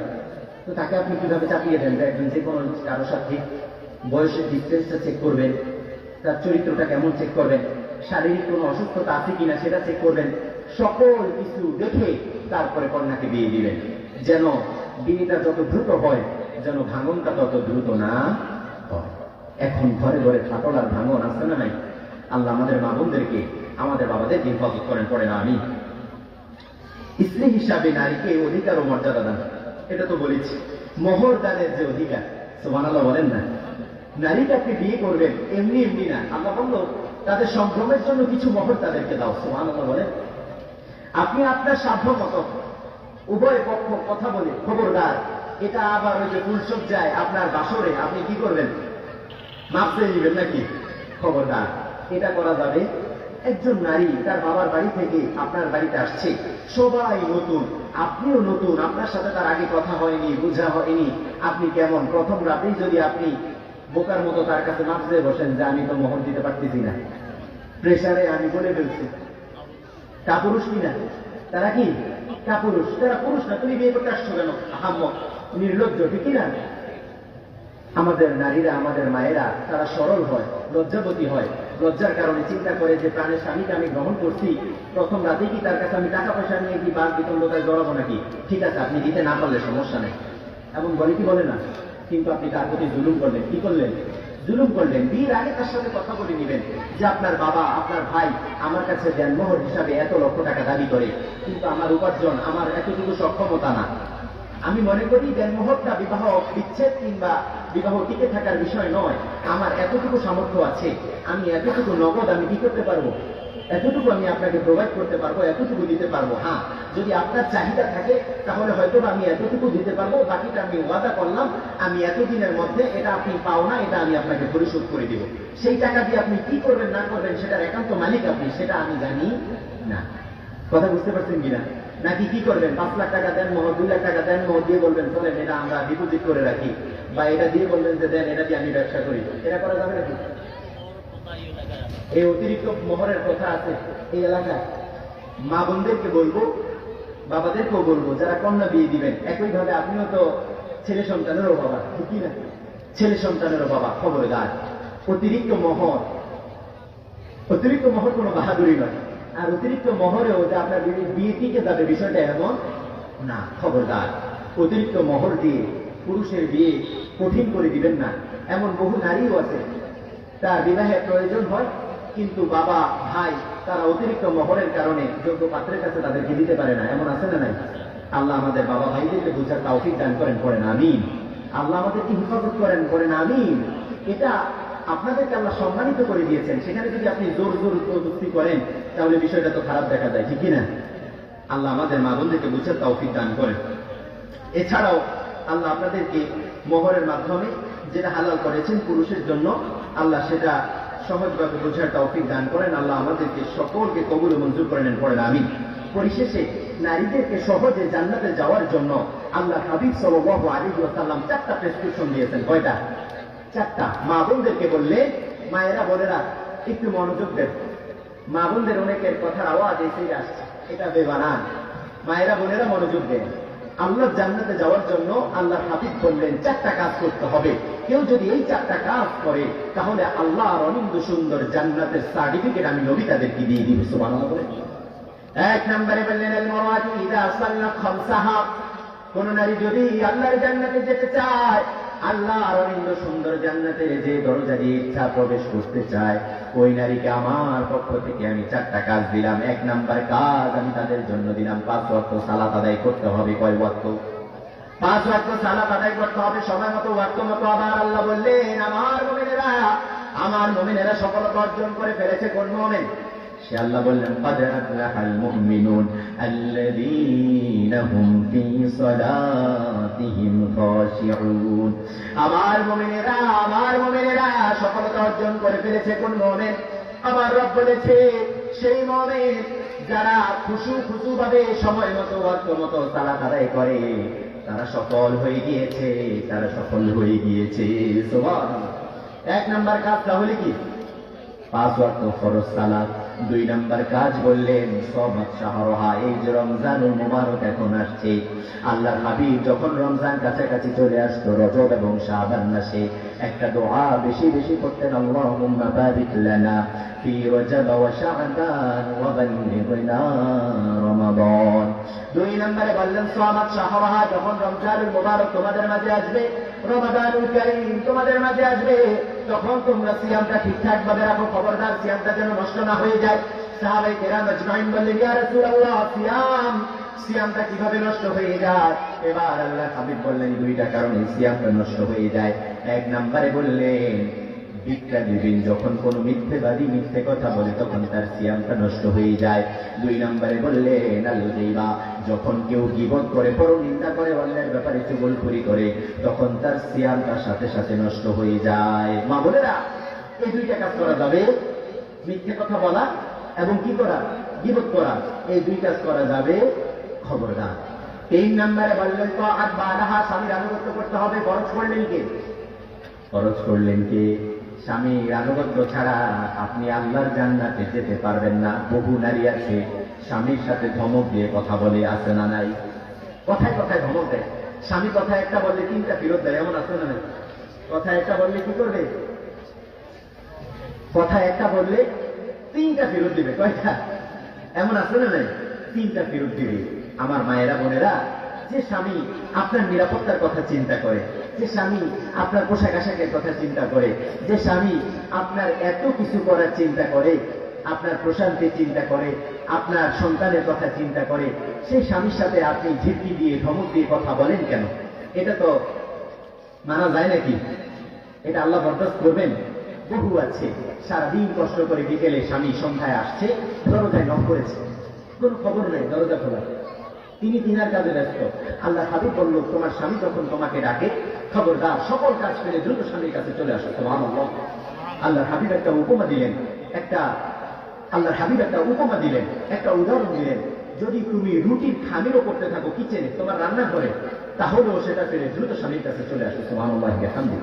স্বামী সারাদিন শেষে দরজায় যখন নক করেছে, আপনি তো আসতেছেন না, 2 মিনিট 3 মিনিট 5 মিনিট তিনি দাঁড়িয়ে যখন আরেকটু বিরক্ত হয়ে দরজায় আরেকটু নক করলো, এবার আপনি চিৎকার চেঁচামেচি করে এসে দরজা খুলে 2 মিনিট সহ্য হয় না? এমন আছে না নাই? 2 মিনিট সহ্য হয় না, আছে না নাই? আহা, বরং আপনি কি করতেন? আপনি যখন দরজাটা খুলে একটু মিষ্টি হেসে তাকে বলবেন সালামুন আলাইকুম। সারাদিন আপনার কেমন কেটেছে? সারাদিন সালাত আপনি আদায় করেছেন তো? আপনার শরীরটা ভালো তো? মাথা ব্যথা করছে কিনা? একটু বরফ শীতল পানি আপনাকে এগিয়ে দিব কিনা? একটু চা করে দেবো কিনা? একটু টাওয়ালটা এগিয়ে দিবেন। গোসলের পানিটা তাকে রেডি করে দেওয়া যায় কি যায় না? সারাদিনের খোঁজ খবর নেন, তার সাথে একটু সুন্দর ভাষায় কথা বলেন, কি করতে চায়, কি খেতে চায় তাকে জিজ্ঞাসা করেন, দেখবেন তার হৃদয়টা কি হয়ে গেছে, হালকা হয়ে গেছে। কি হয়ে গেছে? অথচ আপনি দেখেন সারাদিন তিনি কত অশান্তি, কত গ্লানি, কত কষ্ট তিনি বাহিরে কি করেন, ফেস করেন। ঘরে চিন্তা করেন ঘরে আসলে হয়তো বা একটু প্রশান্তি পাবো, কিন্তু ঘরে এসে দেখেন যে আরেক অশান্তি হাজির। এমন আসছে না নাই? আছে না? আমার মায়েরা তাদের সাথে ভালো আচরণ করেন, ধমক দিয়ে ঝেঁকি দিয়ে কথা বলবেন না। বিশেষ করে আপনার সন্তানের সামনে, তার বাবা মায়ের সামনে, মানে আপনার শ্বশুর শাশুড়ির সামনে খবরদার তাকে চোখ রাঙিয়ে কথা বলা, তাকে ধমক দিয়ে কথা বলা, তার গলার আওয়াজের চেয়ে আপনার গলার আওয়াজ উঁচু করা, এটা কোনো মোমেন নারীর বৈশিষ্ট্য হতে পারে না। আপনি তাকে কষ্ট দিবেন না, তার সাথে ভালো আচরণ করবেন যেন তিনি আর হৃদয়টা শীতল হয়ে যায়। আপনি তার জন্য পুরোটা আয়ন, তার চোখ শীতল করা। সে আপনার দিকে তাকালে, আমি বলতেছি না আপনি কি হতে হবে, অনেক সুন্দরী হতে হবে না, আপনার স্কিন টোন ফর্সা হতে হবে, বিষয়টা এমন নয়। এমন নাকি বিষয়টা? না, আপনার আচরণে তার হৃদয়টা শীতল করে দিবেন কে? আল্লাহু আকবার। তার কথা সারাদিন আপনি চিন্তা করবেন, সারাক্ষণ তার অবস্থা, তার ভালো মন্দের কথা চিন্তা করবেন, তার সুস্থতা অসুস্থতার কথা চিন্তা করবেন, তার পছন্দ অপছন্দের কথা চিন্তা করবেন। তাহলেই দেখবেন আপনাদের সম্পর্কটা সুসম্পর্কে কি হচ্ছে, পরিণত হচ্ছে। আল্লাহ কবুল করেন, পড়েন আমি। এবার স্বামীদেরকে বলি, অনেক স্বামীরা আছে কথায় কথায় ধমক দেয়, এমন আছে না? কেমন যেন সে একটু ঘরে ঢুকলে বাহাদুর হয়ে যায়, বাহিরে থাকে বিড়ালের মতো, ঘরে ঢুকলেই তার স্ত্রী দৌড় দেয় একদিকে, বাচ্চারা দৌড়ায় আরেক দিকে। বৃদ্ধ পিতা মাতা চুপচাপ হয়ে থাকে যে আবার তাকে কি বলে কি ঝামেলায় পড়ে। এরকম আছে না? স্বামীরা স্ত্রীদের সাথে সুন্দর আচরণ করবেন, কথায় কথায় দোষ ধরবেন না। কি করবে না? দোষ ধরবে না। ছোটখাটো দোষ, কম না বেশি? বেশি। দেখবেন যে অনেক স্বামীরা কথায় কথায় দোষ ধরে, কথায় কথায় গালি গালাজ করে, অপমান করে নিজের বাবা মায়ের সামনে, মানে স্ত্রীর শ্বশুর শাশুড়ির সামনে। এমন আছে না? খবরদার, স্বামীরা এটা করবেন না। যে স্বামীদের কানে আমার আওয়াজ পৌঁছায়, স্বামীরা তো আর এখানকার বাহিরে না, আছে নাকি? অনেকে আছে বাহিরে, আবার অনেকে এখানে আছে না? তাদেরকে আমার কথা পৌঁছে দিবেন। স্বামীরা যেন স্ত্রীদেরকে ছোটখাটো ভুল না ধরে, তাদেরকে যেন অনেক বিষয় দেখেও না দেখার ভান করে। তাহলে শান্তি কম না বেশি? বেশি। কথায় কথায় ভুল ধরবেন, একদিন, 2 দিন, 3 দিন ভুল ধরবেন, 4 দিনের দিন দেখবেন যে আপনার স্ত্রীর মুখ ফুটে গেছে। সে বলবে আমি এমনই করবো, বুঝতে বুঝতে না বুঝলে নাই, কিতা করায় করো নাকি? এমন আছে না? তাহলে স্বামীরা একটু বিনয়ী হতে হবে, কোমল হতে হবে। খবরদার, আপনার বাবা মায়ের সামনে স্ত্রীকে অপমান করবেন না, ভুল ধরবেন না। তিনার মান সম্মান আছে না নাই? আছে নাকি? যখন আপনি বিয়ে করে আপনার স্ত্রীকে নিয়ে আসছেন, তার বাবার বাড়িতে সে যত মান সম্মান ইজ্জত আছে এগুলো জমা রেখে আসছে, এমন নাকি? না, তার মান সম্মান আছে, আপনারও আছে। আপনি যেমন আপনার শ্বশুর বাড়িতে চিন্তা করেন আমার একটা ভালো অবস্থান, আমার একটু সম্মান থাকুক, আপনার স্ত্রীও তো এটাই চিন্তা করতে পারে কি পারে না? পারে। এবার শাশুড়িদেরকে বলে যাই, এখানে অনেক শাশুড়ি আছে না নাই? অনেক জান্নাতি শাশুড়ি আছে। জান্নাতি শাশুড়িদের বৈশিষ্ট্য কি একটু বলবো নাকি? জান্নাতি শাশুড়িরা বলে, হুজুর মাশাআল্লাহ আমার মেয়ের আল্লাহ একটা জামাই দিছে, এত ভালো জামাই, এত মন, ধন সম্পদ আল্লাহ দিছে, মনও দিছে, মাশাআল্লাহ মেয়ের পিছনে যা খরচ করে, মেয়েও যা বলে জামাইও মাশাআল্লাহ তা শুনে, কিন্তু আমার পোলাটা হয়েছে বেকু, পুত্রবধূ যা বলে তাই শুনে। এমন আছে না নাই? ছেলের বউয়ের ব্যাপারে কি বলে, যে ছেলের বউ যা বলে ছেলে তা শুনে, এটা তার জন্য গজব, কিন্তু রহমত কোনটা? মেয়ে যা বলে জামাই তা শুনে। এমন আছে না নাই? আবার বলে হুজুর মাশাআল্লাহ মেয়ের জামাই মেয়েকে নিয়ে এবার গেছে কক্সবাজার, মাঝে মধ্যেই ঘুরতে যায়, শুনছি এবার গেছে কোথায়? কক্সবাজার। এতে তার মন কত খুশি, মন কত প্রফুল্ল, এই বাড়িতে বলে ওই বাড়িতে বলে, জানো মেয়েকে নিয়ে এবার জামাই গেছে কোথায়? কক্সবাজার। শুনছি তারপরে সেন্ট মার্টিন যাবে, আগামী বছর যাবে সাজেক, আবার দেশের বাহিরেও ট্যুর দিতে পারে। এমন আছে না নাই? আছে। কিন্তু ছেলে যদি ছেলের বউকে একটা পোশাক গিফট করে, অথবা কোনো অকেশনালি একটু শপিং মলে নিয়ে যায়, একটু রেস্টুরেন্টে নিয়ে যায়, কোনো একটা কিছু গিফট করছে, সাথে সাথে মন খারাপ করে, এই মেয়ে আসার পরে থেকে আমার ছেলের কোনো জীবনে উন্নতি নাই, শুধু খরচ আর খরচ। আছে না নাই? শুধু খরচ আর খরচ। এরকম বলে কি বলে না? পুত্রবধূদের কাজ বাড়িয়ে দেয়। কিন্তু মেয়েকে ফোন করেছে, মা কি করো? মেয়ে বলেছে মা একটু ব্যস্ত আছে, পরে কথা বলবো, একটু কাজ করতেছি। মেয়ের মায়ের বুক ফেটে চৌচির হয়ে যায়। মেয়েকে পাঠাইছি নাকি দাসী পাঠাইছি? আমার মেয়েকে এত আদর যত্ন দিয়ে আমি বড় করছি, ওই মেয়ে ওখানে যাওয়ার পর থেকে শুধু কাজ আর কাজ। কিন্তু নিজে যে ছেলে বিয়ে করিয়ে পুত্রবধূ নিয়ে আসছে, ওই মেয়ে যে বিয়ের পর দিন থেকে এখনো সোজা হয়ে দাঁড়াইতে পারে না কাজের জন্য, সেদিকে খবর এমন আছে না নাই? আছে না নাই? বরং শাশুড়িরা আপনারা চিন্তা করবেন, আমার যে কলিজার টুকরা সন্তান, যে ছেলে আমার যে পুত্রবধূর কাছে প্রশান্তি পায়, সেই ছেলের কাছ থেকে আমি বউকে এভাবে আলাদা রাখি কিভাবে? ছেলে যখন ঘরে ঢুকবে, বাড়িতে আসবে, যদি আপনার পুত্রবধূর কোনো কাজে লিপ্ত থাকে, আপনি তাকে বলবেন বহু কাজ হয়েছে, এই কাজ পরে করবা, অথবা আমি করে নিব, আমার ছেলের কাছে যাও, তার কি লাগবে দেখো। বলা যায় কি যায় না? বলা যায় কি না? তাহলে শাশুড়িরা এরকম আচরণ করেন কেন? আপনি আপনার মেয়ের জন্য যেমন আপনার হৃদয়ের কলিজার টুকরা, আপনার কলিজার পুতুলি আপনার মেয়ে, আপনি যে পুত্রবধূ নিয়ে আসছেন, তারও তো বাবা মায়ের কাছে তার মেয়ে এমনটাই কলিজার টুকরা, ঠিক না? তো আপনি এমন চিন্তা করেন, বরং ক্ষেত্র বিশেষ আপনার পুত্রবধূর সাথে মেয়ের চেয়ে ভালো সুসম্পর্ক করেন। আপনার যখন মৃত্যুর সাকারাত আসবে, আপনি হঠাৎ করে পড়ে গিয়েছেন, পায়ে ব্যথা পাইছেন, আপনার পুত্রবধূই দৌড়ে আসবে, ঠিক না? নাকি সে এই চিন্তা করবে যে না, আমার সাথে তো তিনি ভালো আচরণ করে না, আমি যাব না, এটা করবে নাকি? না। আপনার মৃত্যুর সময় দ্রুত এসে আপনার গলা যখন শুকিয়ে যাবে, আপনার পুত্রবধূ এসে পানি দিবে, মেয়ের কাছে ফোন করতে করতে তিনি আস্তে আস্তে দাফনের সময় হয়ে যাবে, ঠিক না? তাহলে শাশুড়িদেরকে বলবো, পুত্রবধূদের সাথে ভালো আচরণ করেন, সুসম্পর্ক করেন। যে শাশুড়িরা এখানে আসছেন, পুত্রবধূদের উপর জুলুম করেন, পুত্রবধূদের কথায় কথায় দোষ ধরেন, আপনারাও এক সময় এমন বধূ ছিলেন অন্য কারো, তখন আপনারা যেরকম শিকার হয়েছেন, এরকম আচরণ আপনারা পুত্রবধূদের সাথে করিয়েন না। অনেকে বলে আমরাও তো বউ ছিলাম, কত কাজ করেছি, কত কিছু একলা একলা সামলিয়েছি। যদি সত্যি কথাই আপনারা সামনে থাকেন, এখনকার মেয়েরা হয়তো বা যুগের কারণে অথবা বাবা মা ওইভাবে বড় করেননি, বিদায় পারে না, একটু তাদেরকে শিখিয়ে দেন, মেয়ের মতো আদর করে সোহাগ করে শিখিয়ে দিলে ঘরটা সুন্দর হবে কি হবে না? হবে কি না? পুত্রবধূদের সাথে সুসম্পর্ক করেন। যে পুত্রবধূদের উপর জুলুম করেছেন, আজকে বাড়িতে যাওয়ার আগেই, বাড়িতে যাওয়ার পথেই, বাড়িতে গেলেই বলবেন, মা আমি ভুল বুঝেছি, তোমাকে আমি তোমার সাথে ভালো আচরণ করতে পারি নাই, আমার প্রতি তুমি কষ্ট রাখিও না, ইনশাল্লাহ আমরাই তো মিলেমিশে থাকতে হবে, তুমি আমার প্রতি কষ্ট রাখিও না, আমিও তোমার প্রতি কষ্ট রাখবো না। বলা যাবে তো? যাবে তো ইনশাল্লাহ। আল্লাহ আমাদের মায়েদেরকে কবুল করেন, পড়েন আমিন। এবার পুত্রবধূদেরকে বলে দিচ্ছি, আপনার শ্বশুর শাশুড়ি যদি আপনাকে ছোটখাটো ভুল ধরে, কথায় কথায় ভুল ধরে, বা আপনাকে একটু ধমক দেয়, একটু বকাবাধ্য করে, নিজের বাবা মা মনে করে, আপনার বাবা মাও তো আপনাকে করতো, এরকম মনে করে তারাও তো বিদ্ধ হয়ে গেছে, শ্বশুর শাশুড়ি খবরদার, 10 বাড়িতে বলতে যাবেন না, প্রতিবেশীকে বলতে যাবেন না, বিশেষ করে আপনার স্বামীকেও বলবেন না, কারণ তিনি বাহিরে কষ্ট করেন, ঘরে এসেও যদি দেখে তার মায়ের দোষ, বাবার দোষ, এগুলো শুনলে সে প্রেশারাইজ হবে, মেন্টাল সে কি হবে, হার্ট হবে। তাহলে আপনার স্বামীকে অশান্তি দেওয়ার জন্য এগুলো বলবেন না। নিজের বাবা মা মনে করে, বৃদ্ধ এই চিন্তা করে, তাদেরকে আপনি একটু চুপ থাকবেন, যদি একটু ধৈর্য ধরেন, আল্লাহ বৃদ্ধ অবস্থায় আপনাকেও মর্যাদা দিবে, সম্মানিত করবে। আল্লাহ আপনাকেও পুত্রবধূ দিয়ে, আপনার মেয়ের জামাই দিয়ে আপনাকে প্রশান্তি দিবে কি দিবে না? দিবে।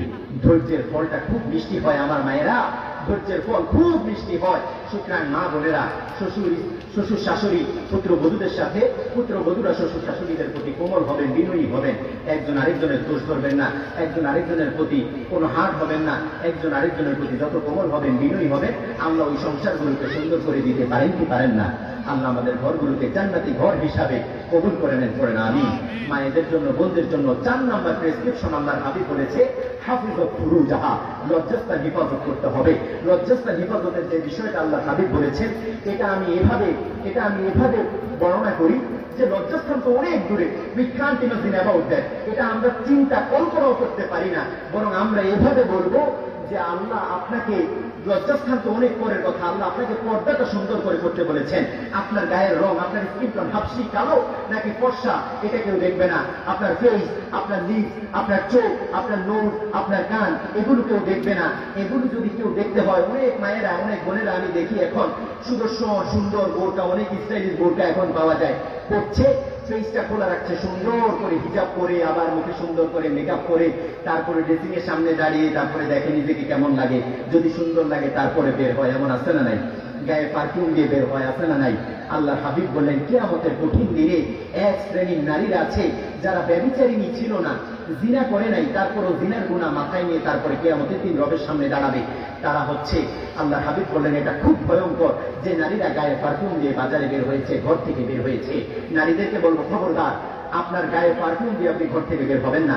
আপনার গায়ে পারফিউম দিবেন আপনার ঘরের মাহরামের জন্য, আপনার স্বামী, আপনার বাবা, আপনার ভাই, তাদের জন্য আপনি পারফিউম ঘরে ব্যবহার করতে পারেন।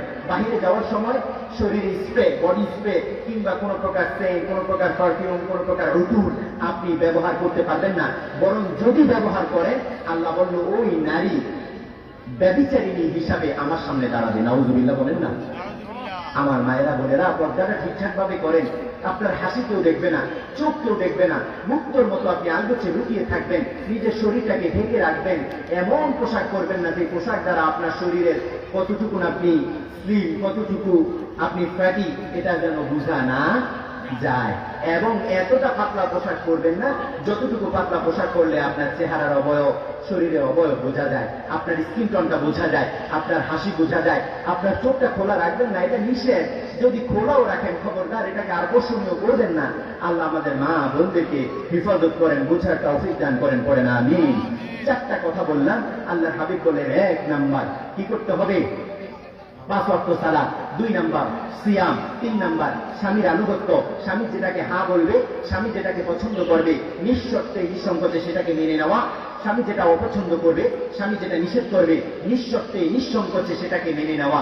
হুকুম পেঁচার মতো চেহারা না করে রাখা, হাসি মুখে মেনে নেওয়া। 4 নাম্বার লজ্জাস্থান হেফাজত করা। পরকিয়া, কারোর সাথে চ্যাটিং, কারোর সাথে ফোনে কথা বলা, কারোর সাথে অবৈধ প্রেম নিবেদন, এটা আল্লাহর হাবিব এবং আল্লাহ নিষেধ করেছে। এটা যদি করা হয়, আল্লাহর জাহান্নাম আপনার জন্য উন্মুক্ত হবে, জান্নাতের দরজা খুলবে না। এই 4টা কাজ আমাদের মায়েদেরকে আল্লাহ কবুল করে, আল্লাহ যেন আল্লাহর সুন্দর জান্নাতে তাদেরকে কবুল করেন, করে না আমি। পরিশেষে মায়েদেরকে বলবো, সামনে আপনাদের শাসক নির্বাচনের জন্য সুযোগ আসছে, সময় আসছে। এমন শাসক নির্বাচন করতে চাইবেন না যাকে করলে আপনারা মাজলুম হতে হবে। বড় যার সাথে দিনের সম্পর্ক বেশি, যার সাথে সালাতের সম্পর্ক বেশি, যার সাথে দিন কায়েমের সম্পর্ক বেশি, এমন যোগ্য, এমন সৎ, এমন ভালো, এমন মেধাবী, এমন মানুষ দেখে, এমন প্রার্থী দেখে তারপরে আপনারা নির্বাচন করবেন। কোন বদমাইশ, বাটপার, চাঁদাবাজ, টেন্ডারবাজ, যাকে দিলে এলাকায় দুর্নীতি হতে পারে, জুলুম বেড়ে যেতে পারে, এমন কাউকে আমরা নির্বাচন করব? রাজি আছেন তো ইনশাআল্লাহ? সে যেই দলের হোক। আমি ব্যক্তির কথা বলেছি, কোন দলের কথা বলিনি। প্রার্থীর কথা বলেছি, কোন দলের কথা বলিনি। সে যেই ব্যানারের হোক, তিনি কোন বাম দলের হোক, কোন রাম দলের হোক, ইসলাম থেকে আসুক, যেখান থেকে আসুক, আপনারা বুঝবেন, ক্যালকুলেশন করবেন তার অতীতের রেকর্ড কি, তার অবস্থান কেমন, পারিবারিক অবস্থান কেমন, শিক্ষাগত অবস্থান কেমন, তার সামাজিক অবস্থা কেমন, এই সকল কিছু দেখে আপনারা সিদ্ধান্ত নেবেন। আল্লাহ আমাদের জন্য একজন ওমরে ফারুকের মতো শাসক ব্যবস্থা করে দেন, পড়েন আমিন। হাদা মা ইনদি ওয়াল ইলমু ইনদাল্লাহ আলাইহি তাওয়াক্কালতু ওয়া ইলাইহি উনীব। ওয়াসসালামু আলাইকুম ওয়া রাহমাতুল্লাহি তাআলা ওয়া বারাকাতুহু। দোয়া করি লাগবে। আমরা একটু দুরূদ ইব্রাহিম পড়ি। আল্লাহুম্মা সাল্লি আলা মুহাম্মদ ওয়া আলা আলি মুহাম্মদ কামা সাল্লাইতা আলা ইব্রাহিম ওয়া আলা আলি ইব্রাহিম ইন্নাকা হামিদুম মাজিদ। আল্লাহুম্মা বারিক আলা মুহাম্মদ ওয়া আলা আলি মুহাম্মদ কামা বারাকতা আলা ইব্রাহিম ওয়া আলা আলি ইব্রাহিম إنك حميد مجيد. أستغفر الله الذي لا إله إلا هو الحي القيوم وأتوب إليه. لا حول ولا قوة إلا بالله العلي العظيم. আমরা সকলের জন্য দোয়া করব, বিশেষ করে দেশ ও জাতির জন্য দোয়া করব, প্রবাসীদের জন্য। আদান হচ্ছে নাকি? আমরা প্রবাসীদের জন্য দোয়া করব। প্রবাসীদের কাছে আমাদের আবদার কম না বেশি?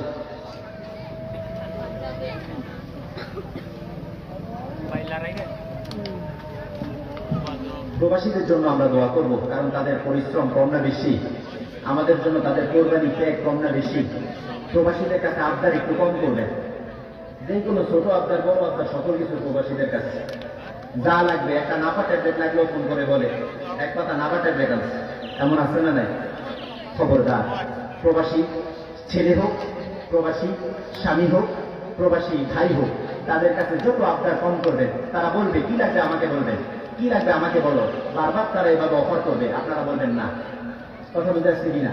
একান্ত বিপদ না হলে তাদেরকে ডিস্টার্ব করবেন না। কথা বুঝতে পেরেছেন তো? তাদের পাঠানো টাকা তাদের আমানত, তাদের জন্যই রেখে দিবেন। নিজের মতো করে নিজে বাড়ি গাড়ি করে, নিজের মতো করে সম্পদ কিনে 5 ভাই একসাথে ভাগ করে খায়, এমন আছে না নাই? খবরদার, প্রবাসী হালাল উপার্জন শুধুমাত্র এটার মালিক সে, 5 ভাই 2 ভাই 3 ভাই নয়। কথা বুঝে আসছে কিনা? তার বাবা মা এবং সে নিজে, অন্য ভাই বোনরা এর হক থাকতে পারে, কিন্তু সে যা পাঠাইছে সকল কিছু নিজেরা খেয়ে পরে শেষ করে ফেলছেন। 10 বছর 15 বছর পরে সে আসলে এসে দেখি কিছুই নেই, ভিটার ভরসা। এমন আছে না নাই? আল্লাহ আমাদেরকে হেফাজত করেন, পড়ে না আমি। তাদের প্রতি জুলুম করবেন না। আমরা জানি রাষ্ট্র একটা চরম ক্রান্তির অগ্রগতি বাহিত করছে। আল্লাহ যেন আমাদের এই দেশ জাতিকে হেফাজত করবেন, পড়েন আমি। সেই সাথে আমরা সকলের জন্য দোয়া করব এবং এই আয়োজন যারা করেছে যুবকদের জন্য দোয়া করব, প্রবাসীদের জন্য দোয়া করব। আলহামদুলিল্লাহি রাব্বিল আলামিন। ইয়া রাব্বি লাকাল হামদু কামা ইয়ানবাগি লিজালালি ওয়াজহিকা ওয়া আযীমি সুলতানিক। লাকাল হামদু বিল ঈমান, লাকাল হামদু বিল ইসলাম, লাকাল হামদু বিল কুরআন। ربنا آتنا في الدنيا حسنة وفي الآخرة حسنة وقنا عذاب النار. ربنا لا تزغ قلوبنا بعد إذ هديتنا وهب لنا من لدنك رحمة إنك أنت الوهاب. ও জান্নাতের মালিক, জাহান্নামের মালিক, আমরা জান্নাত চাই, জাহান্নাম থেকে আপনার কাছে পানাহ চাই। ও সুস্থ রাখার মালিক, অসুস্থ করে দেওয়ার মালিক, আমরা সুস্থতা চাই, অসুস্থতা থেকে আপনার কাছে পানাহ চাই। ওগো আমাদের রব, আপনি আমাদেরকে প্রশান্তি দেওয়ার মালিক। আল্লাহ, আপনার কাছে আমরা এই সুন্দর প্রোগ্রামের কামিয়াবিটা, এই সুন্দর প্রোগ্রামটা যেন কবুল হয় আপনার কাছে, সেই জন্য আরজি করছি। মেহেরবানি করে আপনি আমাদের এই প্রোগ্রামটা কবুল মঞ্জুর করে নেন। ওগো আমাদের রব, যারা আমরা আসতে পেরেছি এই সুন্দর আয়োজনে, যারা উপস্থিত হয়েছি, আমাদের সকলের জীবনের গুণাগুলো ক্ষমা করে দেন। আল্লাহ, এই সুন্দর আয়োজন করেছে যে যুবকেরা, যারা শ্রম দিয়েছে, মেধা দিয়েছে, অর্থ দিয়েছে, আবার পরামর্শ দিয়েছে, প্রবাস থেকে অনেকে কতভাবে সাহায্য করেছে, মেহেরবানি করে এর লক্ষ কোটি কোটি গুণ জাযা দিয়ে প্রত্যেককে আপনি কবুল মঞ্জুর করে নেন। ওগো আমাদের রব, আমাদের মধ্যে এমন অনেকে আছে, এমন অনেক দুর্ভাগা আছে, এমন অনেক হতভাগা আছে যার কলিজার টুকরা বাবা নাই, এমন অনেকে আছে যার কলিজার টুকরা বাবা নাই, এমন অনেকে আছে যার স্বামীকে হারিয়েছে, এমন অনেকে আছে যার সন্তানকে হারিয়েছে। এই কি অবস্থায় কবরে আছে জানি না, আপনার রহমের চাদরে আপনি আবৃত করে দেন। দুনিয়ার কোন ভুলের কারণে, অন্যায়ের কারণে যদি আযাবগ্রস্ত হয়ে থাকে, ওগো আমাদের রব, আমরা তাদের পক্ষ থেকে মাফ চাই। মেহেরবানি করে তাদেরকে মাফ করে দিয়ে তাদের কবরকে আপনি আলোকিত করে দেন। আল্লাহ, তাদের কবরকে আপনি শান্তির ব্যবস্থা করে দেন, কিয়ামত পর্যন্ত আপনি শান্তির ফয়সালা করে দেন। ওগো আমাদের রব, আমাদের যাদের পিতা মাতা বেঁচে আছে, সুস্থতার সাথে আপনি হায়াত দারাজ করে দেন। এমন অনেক যুবক আছে, চাকরি বাকরি হচ্ছে না, ব্যবসা বাণিজ্য উন্নতি হয় না, ব্যবসা বাণিজ্য হয় না। মেহেরবানি করে আল্লাহ, তাদের জীবনে আপনি রহমত, বরকত, কল্যাণ দিয়ে তাদের জীবনটা আপনি সহজ করে দেন। মেহেরবানি করে এই দেশ জাতিকে আপনি হেফাজত করেন। ওগো আমাদের রব, আপনার রহমের চাদরে এই দেশ জাতিকে আপনি হেফাজত করেন। বৈদেশিক কোন শকুনদের হাত থেকে আমাদের এই জাতিকে হেফাজত করে। যারা শাহাদাত বরণ করেছে, আপনার সুন্দর জান্নাতের মেহমান হিসাবে কবুল করে দেন। পরিশেষে আল্লাহ, শহীদ শরীফ উসমান বিন হাদিকে জান্নাতের মেহমান হিসাবে কবুল করেন। আমাদের এই উম্মাহকে আপনি কবুল মঞ্জুর করে নেন। ওগো আমাদের রব, আপনার বান্দীদেরকে নিয়ে হাত তুলেছি, এখানে এমন অনেকে আছে আপনার অনেক পছন্দের বান্দী। মেহেরবানি করে আল্লাহ, আমাদের মা বোনদেরকে আপনি কবুল করে দেন, জান্নাতি মা বোন হিসাবে কবুল করে নেন। আমাদের স্ত্রীদেরকে আমাদের জন্য পূর্বতা আয়ুন, চক্ষু শীতলকারী, হৃদয় শীতলকারী হিসাবে কবুল করে দেন। তবু আমাদের রব, আপনার কাছে বিশেষ করিয়া আমাদের প্রবাসী ভাইদের প্রতি আপনি রহম ও বরকত দান করেন। ব্যবসা বাণিজ্যে, চাকরি বাকরিতে উন্নতি দান করেন। সকল প্রকার বিপদ আপদ মুসিবত থেকে হেফাজত করেন। পরিশেষে আল্লাহ, এই প্রোগ্রামটাকে আপনি কবুল ও মঞ্জুর করে নেন, আপনার সন্তুষ্টির জন্যই আপনি কবুল করে নেন। সুবহানা রাব্বিকা রাব্বিল ইজ্জাতি আম্মা ইয়াসিফুন ওয়া সালামুন আলাল মুরসালিন ওয়ারহামনা মাআহুম বিরহমাতিকা ইয়া আরহামার রাহিমিন। সাল্লি আলা নাবিয়িনা